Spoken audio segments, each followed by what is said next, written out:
Hello and welcome to SPM IS Academy. Today we'll analyze important newspaper articles of 28th May 2024. Please note you can download the PDF version of today's newspaper analysis by clicking the link given in the comment section. This is the list of the topics that we will be covering from today's newspaper. So before we take up the first topic of the day, दो important message हैं उन students के लिए जो आने वाला APSC mains देने वाले हैं। आज तो डेट भी आ गया, 26 जुलाई से आपका एग्जाम है। पहली बात, आप सबका आंसर चेक करने के लिए हमने एक अलग से सिस्टम बनाया है जहाँ पे मृदुल सर आप सबका आंसर वॉइस चेक करके देते हैं, मतलब एक छोटा सा वीडियो जैसा बना करके देते हैं, आपको पता है वो। उसमें मृदुल सर ने मुझे एक बात आप सबको कहने के लिए कहा है कि please don't directly copy paste my answer. देखिए, मैं एक हिंट्स लिख करके देता हूँ ताकि वो बच्चा जो मान लीजिए अगले साल एग्जाम देने वाला है, जो बिल्कुल नया नया आंसर राइटिंग शुरू कर रहा है, वो उसको देख देख करके लिखे, कम से कम स्टार्टिंग के लिए। बट अब आपको तो मेंस लिखना है ना, तो आप थोड़े से अपने नए इनोवेटिव अप्रोचेस भी लगाइए, कुछ अपने तरीके भी लिखिए। मेरे हिंट्स को देख देख करके बस आंसर मत लिखिए, कुछ अपना इनोवेशन भी लगाइए, कुछ अपना नॉलेज भी अप्लाई कीजिए, ठीक है। दूसरा, 14 मई को मैंने 3D प्रिंटिंग से रिलेटेड एक क्वेश्चन दिया था, जहां पे मैंने 3D प्रिंटिंग के नेगेटिव्स में, challenges associated with 3D printing में ये भी कहा था, मतलब लिख करके दिया था कि 3D printing might lead to designer babies. But फिर उस पर चर्चा हुई आज मृदुल सर के साथ मेरी, और ये काफी फार फेच्ड आइडिया है। कहीं कहीं लिखा रहता है कि in future it might also happen with 3D printing, but currently it is not happening. So इस पॉइंट को आप मत लिखिए, ठीक है। It is far fetched idea. जैसे हम लोग एआई के लिए क्या कह रहे हैं कि in future it might become sentient, but right now it is not. Fine. वैसे ही in future also 3D printing might lead to such things, but right now it is not.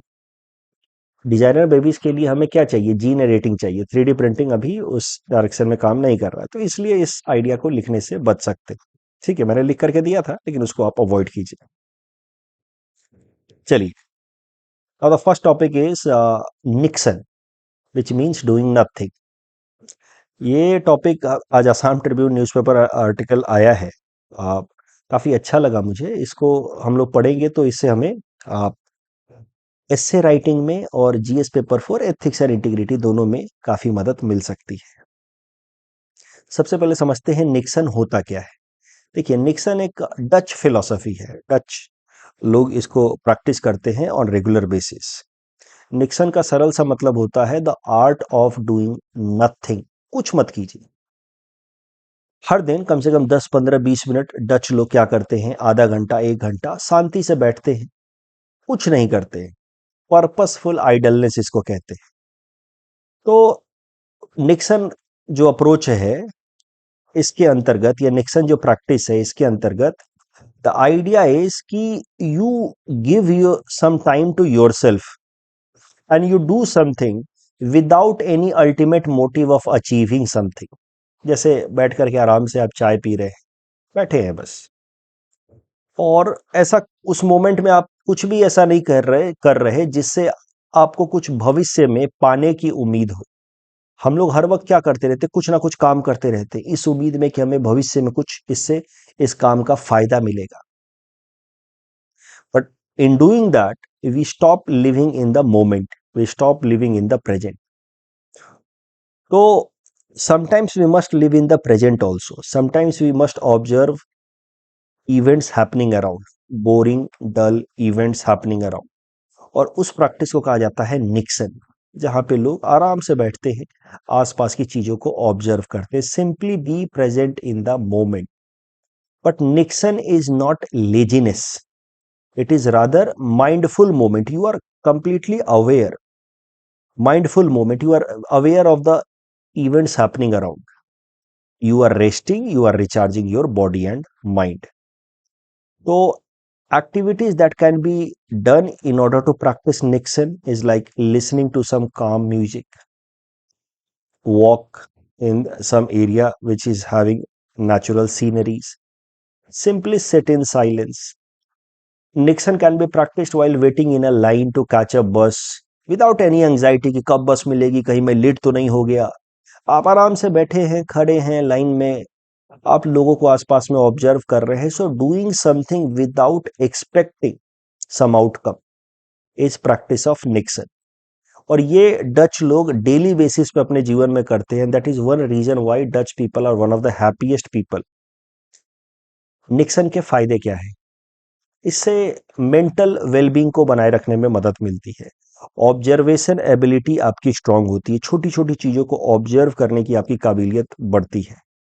आप अपने आप को बेहतर समझ पाते हैं, self awareness, you understand your own feelings, emotions. आप अपने भविष्य, अपने लाइफ से आपके क्या एक्सपेक्टेशन है, आप उसको बेहतर समझने लगते हैं। Most importantly Nixon helps in increasing productivity. आजकल के भाग दौड़ के दुनिया में क्या हो रहा है, और आज मुझे रियलाइज हुआ पहली बार कि even I am victim of this. क्या है ये बात समझिए। हम लोग हर वक्त बिजी रहते हैं, कुछ ना कुछ करने की कोशिश करते हैं। So in today's world being busy and having no time for self is considered as a way to climb ladder up and become successful. सबको कामयाब होना है, इसलिए हम लोग जैसे ही थोड़ा भी खाली बैठते हैं, हमें लगता है कि हम कुछ गलत कर रहे हैं। हर वक्त हम लोग कुछ करने की कोशिश करते हैं। Every moment we do something in hope to get something return in future. और इस चक्कर में क्या होता है, sometimes we burn out completely, we are stressed, diminished sense of fulfilment. क्या कर रहे हैं जीवन में, क्या मकसद है हमारे काम का, कुछ भी समझ नहीं होता। इसलिए डेली बेसिस पे अगर आधे घंटे निक्सन प्रैक्टिस की जाए तो it can help in managing stress. और इससे मजेदार बात यह है कि आपकी प्रोडक्टिविटी बढ़ सकती है। You will become even more productive. Nixon के फायदे हैं, हर वक्त काम करने से और हर वक्त स्ट्रेस में रहने से आपकी प्रोडक्टिविटी घट सकती है। तो आधा घंटा अगर अपने आप को पूरी तरह से फ्री छोड़ दिया तो उससे आपकी प्रोडक्टिविटी भी बढ़ सकती है। और रादर हर वक्त काम करने का जो टेंडेंसी है, उसमें जितना आप काम नहीं कर पाएंगे, उससे ज्यादा आप काम कर पाएंगे आधा या 1 घंटा अपने आप को रिलैक्स छोड़ने के बाद। Most importantly niksen has power to inspire creativity. ये महत्वपूर्ण है, समझिए। देखिए, हर वक्त कुछ नया करने की इच्छा में we don't give our self enough space और time to think out of box. But when we start giving our mind some space to wander around, then it come up with new ideas. Then it comes up with creativity. So sometimes doing nothing, spending idle time can improve function of our mind, can spark creativity. Creativity के लिए जरूरी है कि अपने दिमाग को कभी कभार आप बिना काम के, बिना किसी आदेश के छोड़े। हर वक्त तो हम अपने दिमाग को काम पे लगाए रहते हैं, तो आवर माइंड और our brain becomes a kind of slave and it just follows the order. But when you give it some freedom, then it will explore its potential. Then it will come up with some new creative approaches. अब एक और बात आपको समझनी है कि Nixon is different from state of distraction. आप लेटे लेटे अगर मान लीजिए स्क्रॉलिंग कर रहे हैं, आप बैठ करके नेटफ्लिक्स चला रहे हैं, जिसको हम लोग कहते हैं नेटफ्लिक्स एंड चिल, तो that is not Nixon, that is state of distraction. Nixon means being with yourself. But when you are scrolling or when you are watching some series on Netflix, you are not yourself. Your consciousness has taken shape of that particular event going on your mobile phone or on the TV. हमारा consciousness क्या होता है? हमारा consciousness जो होता है, it is like water. The way water takes shape of the pot in which it is put. Similarly, our consciousness takes shape of something in which we put it. तो अगर हम टीवी देख रहे हैं तो right now at that moment we are not our self but we are the characters that are in that series. हम अगर scrolling कर रहे हैं तो we are into that content which we are looking at. तो that is state of distraction. हम खुद से भटक करके उस कंटेंट पे चले गए या टीवी सीरीज पे चले गए. That is state of distraction, not Nixon. Nixon is spending time with your self, knowing your self, self awareness. तो एग्जाम्पल ऑफ डिस्ट्रैक्शन या state of distraction is Netflix binges, mindless scrolling and all. तो अब एक और concept Nixon से related देखते हैं, the concept of profound boredom. देखिए, German existential philosopher Martin Heidegger, existential philosophy काफी प्रोमिनेंट फिलोसफी कही जाती है. जो संडे को मैंने सीरीज शुरू किया है वहां पे आई जस्ट होप कि समडे मैं आपके साथ एग्जिस्टेंशियल फिलोसोफर्स के बारे में भी कुछ चर्चा कर पाऊं. Existential philosophers are those who question very fundamental ideas. What is the purpose behind our existence? हम हमारा जन्म ही क्यों हुआ है? क्या हमारा जन्म बस मृत्यु पाने के लिए हुआ है? Are we like just bubble in the ocean which will burst someday, और there is some purpose behind our existence on this earth? So they raise very fundamental question and they try to find answer to those fundamental questions through logic. Such philosophers are known as existential philosophers. उसमें one of the greatest is Martin Heidegger. Martin Heidegger has given the concept of superficial boredom. Superficial boredom मतलब first stage of boredom. वो कहते हैं कि इंसान को कभी कभार बोर होना चाहिए, दुनियादारी से दूर, सारी चीजों को छोड़ करके. जैसे वेटिंग इन द ट्रेन और standing in the long queue will take you into a state of superficial boredom, जहां पे आपको थोड़ी सी बोरियत महसूस होगी. लेकिन इस सुपरफिशियल बोर्डम का महत्व समझिए. सुपरफिशियल बोर्डम को अगर आप नेगोशिएट करना या टॉलरेट करना सीख गए, देन दैट सुपरफिशियल बोर्डम में take you to the next stage which is known as profound boredom. In the stage of profound boredom you are in the state of intense solitude, मतलब आप बिल्कुल अपने साथ होते हैं, अपनी भावनाओं को समझना शुरू कर देते हैं, अपने जीवन में आपकी क्या इच्छाएं हैं उसको समझना शुरू कर देते हैं. So superficial boredom is the first state where you will find some discomfort, but that superficial boredom may take you to the level of profound boredom where you start enjoying your own company, you start talking to yourself. solitude उस state को कहते हैं, और उस state में आपको फिर अपने अवेयरनेस का एहसास होगा, अपने फीलिंग्स का एहसास होगा, और तब आप बेहतरीन तरीके से समझ पाएंगे कि आपको जीवन में चाहिए क्या. जो मैं स्टूडेंट्स प्लीज ध्यान से सुनिए, ये टॉपिक मैं इतने आराम से इसलिए कवर कर रहा हूं क्योंकि बहुत महत्वपूर्ण है. जब भी मैं आपको कहता हूं कि आप एक बार खुद से पूछिए कि आपको एग्जाम अगली बार देना है कि नहीं देना है, खुद से पूछिए. उसके लिए जरूरी है कि आप अकेलेपन में हो, अपने साथ हो, अपनी फीलिंग्स को समझें. क्यों ही देना है एग्जाम? देना है तो फिर देना है, फिर पूरे कन्विक्शन के साथ देना है. ये नहीं कि चार लोग कह रहे हैं इसलिए देने लग गए, कोई मूवी देख लिया तो देने लग गए, स्क्रॉलिंग करते करते किसी आईएएस ऑफिसर को देख लिया तो अब हम एग्जाम देंगे. तो that is not you. So get into superficial boredom state, then get into profound boredom state. That will be the state of solitude that will lead you to have self-awareness, and that self-awareness is nothing but self-discovery. You will know what you want, and then from there will come creativity. तो इस तरीके से आप अपने आप को समझिए, वहां से क्रिएटिविटी सामने आएगी, वहां से आप अपने आप को बेहतर समझ पाएंगे. अब मौजूदा जनरेशन के प्रॉब्लम्स क्या है, challenges faced by current generation. हम लोग इतना ज्यादा इंटरकनेक्टेड रहते हैं, सोशल मीडिया और तमाम इंटरटेनमेंट के ऑप्शंस हमारे पास अवेलेबल हैं, और शॉर्ट्स चलते रहते हैं, रील्स चलते रहते हैं, कि सुपरफिशियल बोर्डम में हम जैसे पहुंचे, हमारे पास ऑप्शन है कि हम तुरंत मोबाइल फोन निकाले, म्यूजिक सुनने लगे, दोस्तों से चैट करने लगे. तो सुपरफिशियल बोर्डम में पहुंचते ही हमें थोड़ी सी तो डिस्कंफर्ट होती है, और वहां से हम लोग स्टेट ऑफ डिस्ट्रैक्शन में चले जाते हैं, rather than going into profound boredom, rather than completely staying with ourselves and knowing our own feelings. From superficial boredom we get into the state of distraction, क्योंकि सुपरफिशियल बोर्डम वाला जो state है वो थोड़ा सा डिस्कंफर्ट क्रिएट करता है. और मौजूदा एज में सुपरफिशियल बोर्डम से स्टेट ऑफ डिस्ट्रैक्शन में जाने के इतने सारे ऑप्शंस अवेलेबल है हमारे पास, नेटफ्लिक्स ये वो, कि हम प्रोफाउंड बोर्डम में जाते ही नहीं है. And this is now limiting creativity and self awareness. आज के डेट में आप कह सकते हैं, और ये मेरा कहना नहीं है, मेनी एक्सपर्ट्स बिलीव कि आज के डेट में यूथ इज कंफ्यूज्ड कि what they actually want from their life. Why they are confused? Because they don't know themselves. Why they don't know themselves? Because they don't spend time with themselves. Why they don't spend time with themselves? Because they never went into intense solitude. Why? Because they are always interconnected. इसी से related कई सारे quotes हैं.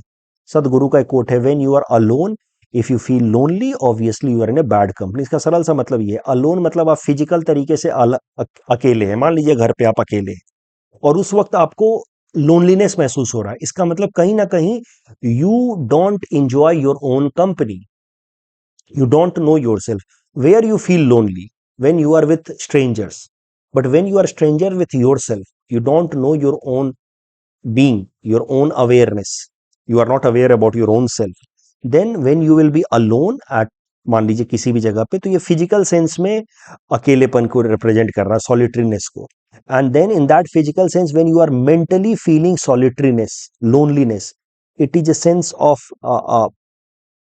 discomfort. That means you don't know yourself, you are in a bad company, but you don't know yourself. इसका सरल सा मतलब ये है.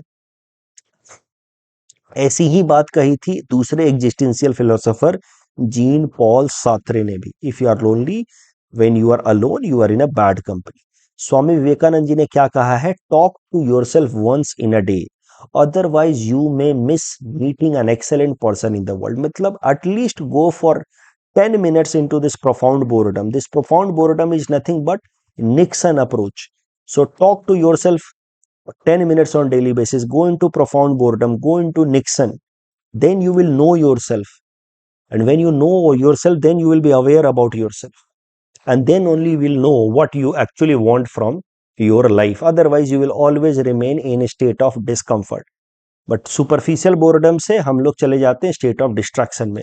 करंट एज की इतनी सारी जो हमारे पास इंटरटेनमेंट की ऑप्शंस हैं, उसका ये एक नेगेटिव इम्पैक्ट हमारे जीवन में देखने को मिल रहा है. यूपीएससी ने हाल फिलहाल में इस टॉपिक से रिलेटेड 2 एस्से पूछे. आने वाले टाइम में भी इससे रिलेटेड एस्से आएंगे ही आएंगे. एक एस्से 2021 में आया था, the process of self discovery has now been technologically outsource. इसका सरल सा मतलब है कि अपने आप को जानने के लिए भी हम लोग गूगल करते हैं. खुद को भी समझने के लिए, खुद की भावनाओं को भी समझने के लिए हम गूगल करते हैं. We Google why am I feeling sad now, how to feel happy. और मजे की बात है कि गूगल हमें बताता भी, क्योंकि लोग इस तरह की चीजें सर्च करते हैं. अभी गूगल हमें कैसे बता सकता है कि how can you be happy? But if you type on Google कि how to be happy, Google will give you 20-30 suggestions. दूसरा, पिछले साल यूपीएससी प्रीलिम्स में यह सवाल आया था, inspiration for creativity springs from the effort to look for the magical in the mundane. Mundane मतलब क्या? Daily boring activities. सो वहीं से क्रिएटिविटी आती है. इस एस्से को आप आज राइटिंग कीजिए. वो बच्चे जो इस बार मेंस लिख रहे हैं, वो स्टूडेंट जो इस बार मेंस लिख रहे हैं, आप अपना आंसर लिख करके मृदुल सर को जो सबमिट करते हैं वहां पे कीजिए. वहां पे आप ये एस्से लिखिए, कम से कम 600-700 वर्ड्स में लिखिए. कैसे शुरुआत कर सकते हैं उसका भी हिंट्स मैंने यहां दे रखा है. अब बिल्कुल सब लोग यही कॉपी मत कर देना, कुछ अपना नया दिमाग लगाना. ठीक है? जैसे मैंने न्यूटन की स्टोरी लिखी. सीधी सी बात है, अगर न्यूटन के पास मतलब इंस्टाग्राम होता, न्यूटन के पास व्हाट्सएप चैटिंग के ऑप्शंस होते, तो उसको कभी उसके सामने एप्पल गिरता हुआ दिखता ही नहीं. He was leading a mundane life, and that is why his observation was so strong. He observed a falling of an apple from a tree, and from there he developed theory of gravity, which further became a watershed moment in development of physics. ठीक है?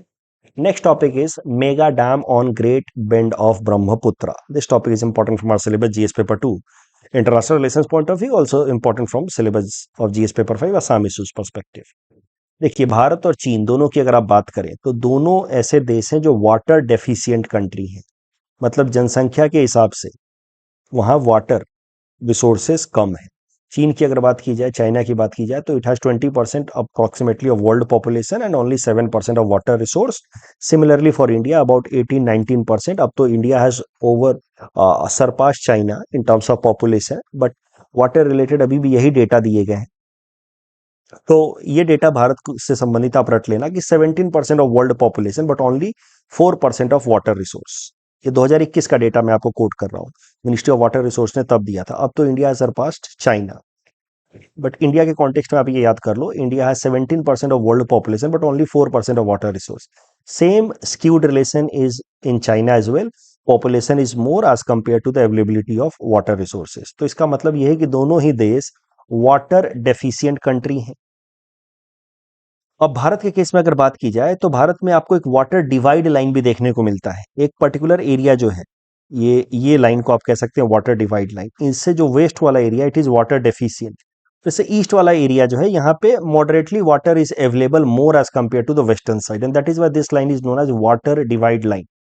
Same is story with China. China में आप ये देखोगे कि जियान जियान से निकलती है ये हुआई रिवर, जियान रीजन से। और चाइना के अंदर आप देखोगे कि ये कीलिंग हुआई लाइन इसको कहते हैं, ये लाइन को कहा जाता है कीलिंग हुआई लाइन। और ये कीलिंग हुआई लाइन से नॉर्थ वाला जो एरिया है वाटर डेफिशिएंट है, और साउथ वाला जो एरिया है वहां पे moderately water is more available. तो just like India, there is a water divide line in China as well.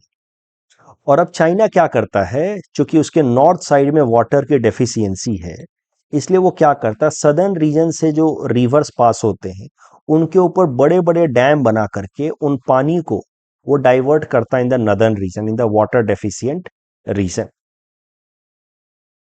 तो जैसे आप देखो ये Mekong river, Mekong river is considered to be life line for many south east Asian countries like Laos, Vietnam, Thailand.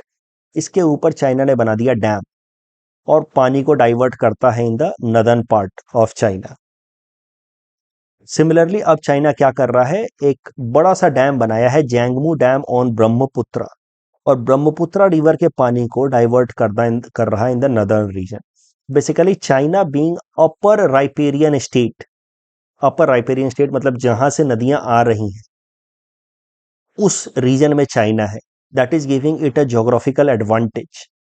So, being an upper riparian state, China is taking undue advantage of its geographical location and is diverting water of rivers like Mekong, which is lifeline of Southeast Asian countries, and Brahmaputra, which is lifeline of northeastern states, especially for Assam. तो ब्रह्मपुत्रा के ऊपर जो जंग dam बनाया है China ने, उसका नाम है Zangmu dam. It is a matter of concern for India. Over a period of time ऐसे खबरें आ रही हैं कि China is building more dams over Brahmaputra river, जिससे रिलेटेड हमारे पास इंफॉर्मेशन है भी नहीं, because China refuses to share information with respect to the dams that is building, it is building over Brahmaputra river. तो जैंगमू डैम तो एक बड़ा सा डैम हमें पता है, उसके अलावा जैम डैम यहाँ पे आगे बना रहा है, and with this China is trying to divert main much of the water in the northern province of the China which is water deficient region. तो इससे नुकसान क्या होगा, ब्रह्मपुत्रा के ऊपर अगर बड़े बड़े डैम्स बनाए जाएंगे तो उससे नुकसान क्या होगा, खासा नुकसान। देखिए, एक तो वाटर रिसोर्स होल्ड करेगा, तो water available for the lower riparian states specially India and Bangladesh will be lesser. But Assam specific क्या नुकसान होगा वो जरा देखते हैं। देखिए, जब डैम बनता है ना, तो क्या होता है कि डैम बहुत सारा सिल्ट रोक लेता है। आपको पता है कि नदियां जब चलती हैं तो they carry a lot of silt and sand along with itself because of its fast river streams. लेकिन और वो जो सिल्ट होता है वो ब्रह्मपुत्रा वैली में, जो असम प्लेन एरिया है, वहां पे फ्लड के सीजन के दौरान वो सिल्ट फैल जाता है। जब ये रीजन में फ्लड आएगा, मॉनसून टाइम में फ्लड आता है, तो पानी थोड़ा थोड़ा फैलता है। Not all flood is dangerous, a moderate amount of flood is good also for maintaining fertility of the soil in the Assam valley. तो जब फ्लड आता है तो वो सिल्ट जो है वो आसपास के एरियाज में फैल जाता है, which is fresh alluvial soil, father, ये सब ज्योग्राफी में आप पढ़ते हैं, जिससे फर्टिलिटी बनी रहती है।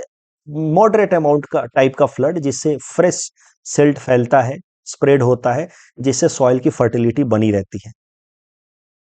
बट सोचिए अगर डैम बन जाएगा, जब भी डैम बनता है तो क्या होता है, जो भी नदी है उसका बहुत सारा सिल्ट जो है वो डैम पे ही फिल्टर आउट हो जाता है। तो जब सिल्ट फिल्टर आउट होगा तो फिर फ्लड वाले रीजन में वो सिल्ट आएगा नहीं, जब सिल्ट आएगा नहीं तो स्प्रेड होगा नहीं, स्प्रेड होगा नहीं तो फिर it will have negative impact on the fertility of the soil. तो अगर ब्रह्मपुत्रा के ऊपर यहाँ पे डैम बनाया जा रहा है, जो बन गया है, जैंगमू डैम बन चुका है, छोटे मोटे जेम डैम एंड ऑल बनाए जा रहे हैं, तो यहाँ पे डीसिल्टेशन होगा, फिल्टर हो जाएंगे सिल्ट्स, और उससे क्या होगा कि फिर हमारे जो असम वैली के प्लेन एरिया है वहां पे जो हर साल खादर फ्रेश एलुवियल सॉइल आता है उसका अमाउंट कम हो जाएगा, और फिर उसके कारण जो हमारी फर्टिलिटी है हमारे प्लेन एरिया की वो घटेगी। उसके अलावा इम्पैक्ट ओवर बायोडाइवर्सिटी। देखिए, ब्रह्मपुत्रा का पानी जब डाइवर्ट किया जाएगा नदर्न रीजन में, तो फिर ये जो नॉर्थ ईस्टर्न स्टेट्स हैं, यहाँ पे वाटर अवेलेबिलिटी कम होगी। वाटर अवेलेबिलिटी कम होगी तो यहाँ की biodiversity, richness of flora and fauna, उसको निगेटिव इम्पैक्ट पहुंचेगा। ये जो पूरा का पूरा एरिया है, it is considered as one of the 4 biodiversity hotspot present in India. देखिए, दुनिया भर में 36 ऐसे रीजन्स आइडेंटिफाई किए गए हैं बाय एन इंटरनेशनल ऑर्गेनाइजेशन जिसका नाम है कंजर्वेशन इंटरनेशनल, जिसको कहा गया है बायोडाइवर्सिटी हॉटस्पॉट।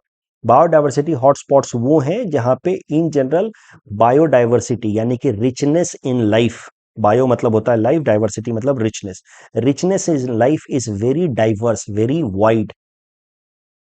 तो बायोडाइवर्सिटी जिन एरियाज में काफी हाई है, जहां पे आप कह लीजिए कि अलग अलग तरह के फ्लोराज एंड फौनाज हैं, उन एरियाज को 36 ऐसे एरियाज को आइडेंटिफाई किया गया है by this organisation conservation international, और उसको कहा गया बायोडाइवर्सिटी हॉटस्पॉट।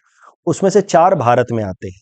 एक द हिमालयन रीजन, दूसरा इस एरिया का आ गया western Ghat, Sunda land, Andaman Nicobar and some of the south eastern states, south east Asian states, और फिर है Indo Burma region. Indo Burma जो हॉटस्पॉट है उसमें Assam is not included in general. तो ये वाला जो हॉटस्पॉट है उसको नेगेटिव इंपैक्ट पहुंचेगा अगर ब्रह्मपुत्रा का पानी डाइवर्ट किया गया इन the northern province of China. और तीसरा, अपर राइपेरियन स्टेट है चाइना, तो पानी को होल्ड करके रखेगा। जब पानी ज्यादा हो जाएगा चाइना में रेनी सीजन में, मॉनसून सीजन में, तो क्या करेगा, पानी एकाएक से छोड़ देगा। और एकाएक से अगर पानी वो छोड़ेगा तो फिर लोअर राइपेरियन स्टेट्स इंडिया और खासकर असम के अंदर क्या होगा, फ्लड आएगा, लैंडस्लाइड आएगा, ये सब समस्याएं होंगी। तो sudden release of water from the dam may lead to flood in Assam and also landslide, erosion का प्रॉब्लम। इस टॉपिक के बेसिस पे ये प्रीलिम्स प्रैक्टिस क्वेश्चन हमने आपको दे रखा है, और ये मेंस क्वेश्चन है। Future Wars will be fought over water not oil. ये सवाल है इंडिया चाइना के बीच में ब्रह्मपुत्रा वाटर शेयरिंग को लेकर के। आप चाहिए तो हिंट्स पढ़िए, उसके बेसिस पे इस क्वेश्चन को अटेम्प्ट कीजिए, नहीं तो खुद से भी आप अटेम्प्ट कर सकते हैं। The next topic is LUPEX. This topic is important for our syllabus GS paper 3 science and technology point of view. देखिए, लूपेक्स जो है, भारत और जापान की स्पेस एजेंसीज मिल करके स्पेस प्रोग्राम ला रही हैं। इसका नाम है lunar polar exploration mission, short में लूपेक्स। जापान की स्पेस एजेंसी जाक्सा और भारत की स्पेस एजेंसी इसरो मिल करके ला रही है। अगले साल तक ये लॉन्च होगा। LUPEX will be a rover and lander mission, तो मून के ऊपर लैंड भी करेगा और मून के ऊपर मूव भी करेगा, just like Chandrayaan 3। rover and lander mission, and which will study the possibility of establishing a base over moon, long term base, जहां से फिर परमानेंट एक्सपेरिमेंट्स किए जा सकें, वो स्टडी करेगा LUPEX. Plus it will also study the possibility of availability of water on the moon surface. इसमें Japan की स्पेस एजेंसी और हमारी स्पेस एजेंसी दोनों मिलकर के डेवलप कर रही है। तो जापान की स्पेस एजेंसी जाक्सा डेवलप करेगी रोवर। जो रोवर क्या होता है, जो मूव करता है ऑन द सरफेस, उसको कहा जाता है रोवर मिशन। तो जापान की space agency JAXA rover develop करेगी, जबकि इसरो लैंडर डेवलप करेगी। लैंडर ज्यादा क्रिटिकल टेक्नोलॉजी होता है क्योंकि लैंडर का सॉफ्ट लैंडिंग होना जरूरी है। हार्ड लैंडिंग हो गया तो फिर वो डिसफंक्शनल हो जाता है। तो लैंडर का मिशन जो है वो बनाएगी इसरो और रोवर बनाएगा जाक्सा। तो rover will carry not only the instruments of ISRO and JAXA but also those from US space agency, NASA and European space agency. तो इस रोवर के अंदर यूरोपियन स्पेस एजेंसी और नासा के भी कुछ पेलोड्स लगे होंगे। टॉपिक के बेसिस पे प्रीलिम्स प्रैक्टिस क्वेश्चन हमने आपको दे रखा है। Please attempt this question and submit the answer in the comment section. The next topic is about calcium carbide for artificial fruit ripening. This topic is important from prelims exam point of view. देखिए, fruit ripening क्या है, एक physiological process है। Physical process आप कह सकते हैं fruits का, जहां पे फिर वो पक जाते हैं, उनकी न्यूट्रिएंट्स बढ़ जाती है, तो दे बिकम प्लेटेबल, खाने लायक हो जाते हैं, न्यूट्रिशियस हो जाते हैं। इस प्रोसेस को कहा जाता है फ्रूट राइपनिंग। देखिए, नेचुरली फ्रूट राइपनिंग होती है। In nature fruits ripen after attainment of proper maturity by sequence of physiological and biochemical events. But fruit ripening artificial तरीके से भी कराया जा सकता है। आर्टिफिशियल तरीका वो होता है जिसमें फ्रूट्स मिमिक करते हैं, मतलब दिखते हैं कि दे हैव राइपेंड, बट ये नेचुरल नहीं होता। इन केमिकल्स की मदद से फ्रूट राइपनिंग्स भी कराई जाती है कभी कभार। फ्रूट राइपनिंग से होता क्या है कि मतलब आर्टिफिशियल फ्रूट राइपनिंग से होता क्या है कि फ्रूट जो है वो डिजायर्ड कलर ले लेता है, टेस्ट भी ले लेता है in a very short span of time, लेकिन उसके लिए केमिकल इस्तेमाल करना पड़ता है। जो सबसे ज्यादा widely used chemical fruit artificial fruit ripening के लिए किया जाता है वो है calcium carbide, which ultimately produces acetylene. तो कैल्शियम कार्बाइड डालिए which turns into acetylene which helps in fast ripening of the fruit, जिससे वो शेप ले लेता है और वो टेस्ट भी ले लेता है, कलर भी ले लेता है। तो ये हो गया आर्टिफिशियल फ्रूट राइपनिंग, जबकि एक होता है नेचुरल फ्रूट राइपनिंग। तो ऑफ कोर्स दोनों में अंतर तो होगा ही। नेचुरल फ्रूट राइपनिंग होने के बाद जब आप उस फ्रूट को खाते हैं तो it is nutritious, healthy. Artificial fruit ripening कराने के बाद आप जब उस फ्रूट को खाते हैं तो it will be dangerous for health. इसीलिए food safety and standard authority of India ने बैन किया हुआ है, प्रोहिबिट किया हुआ है use of calcium carbide for artificial ripening. कुछ अलग तरीके के राइपनिंग परमिसिबल हैं जिससे राइपनिंग प्रोसेसेस फास्ट हो जाए। Some other processes of artificial ripening is permitted, but FSSAI ने ये कैल्शियम कार्बाइड के इस्तेमाल को बैन किया हुआ है, प्रोहिबिट किया हुआ है फॉर आर्टिफिशियल राइपनिंग। और हाल फिलहाल में इसी पे ये न्यूज आया है कि food safety and standard authority of India has alerted traders, fruit handlers from strictly complying the prohibition on calcium carbide for artificial ripening. आप इसका इस्तेमाल नहीं करेंगे, ये अभी हाल फिलहाल में वापस से FSSAI ने ऑर्डर रिलीज करके बताया है। कैल्शियम कार्बाइड के इस्तेमाल से क्या होता है? डीजीनेस, मतलब चक्कर आते हैं लोगों को अगर बहुत ज्यादा आपने इनटेक कर लिया तो। Frequent thirst, irritation, weakness, skin ulcer, ये सब चीजें हो सकती हैं। तो इस तरीके का प्रश्न यूपीएससी ने पास्ट में पूछा हुआ है। एस्कॉर्बिक एसिड और सोडियम बेंजोएट पे मैंने कुछ दिनों पहले प्रीलिम्स में क्वेश्चन कराया भी था। इस क्वेश्चन को फिर से आप देखिए, अटेम्प्ट कीजिए, submit the answer in the comment section. ये जो सहस्त्र लोकाना का जो ऑथर है, लिटरेरी वर्क इज ऑफ आचार्य आनंद वर्धन जी, और इंटरनेशनल क्रिमिनल कोर्ट से संबंधित सिर्फ पहला स्टेटमेंट सही है। That's all from our side for today. Thanks for watching.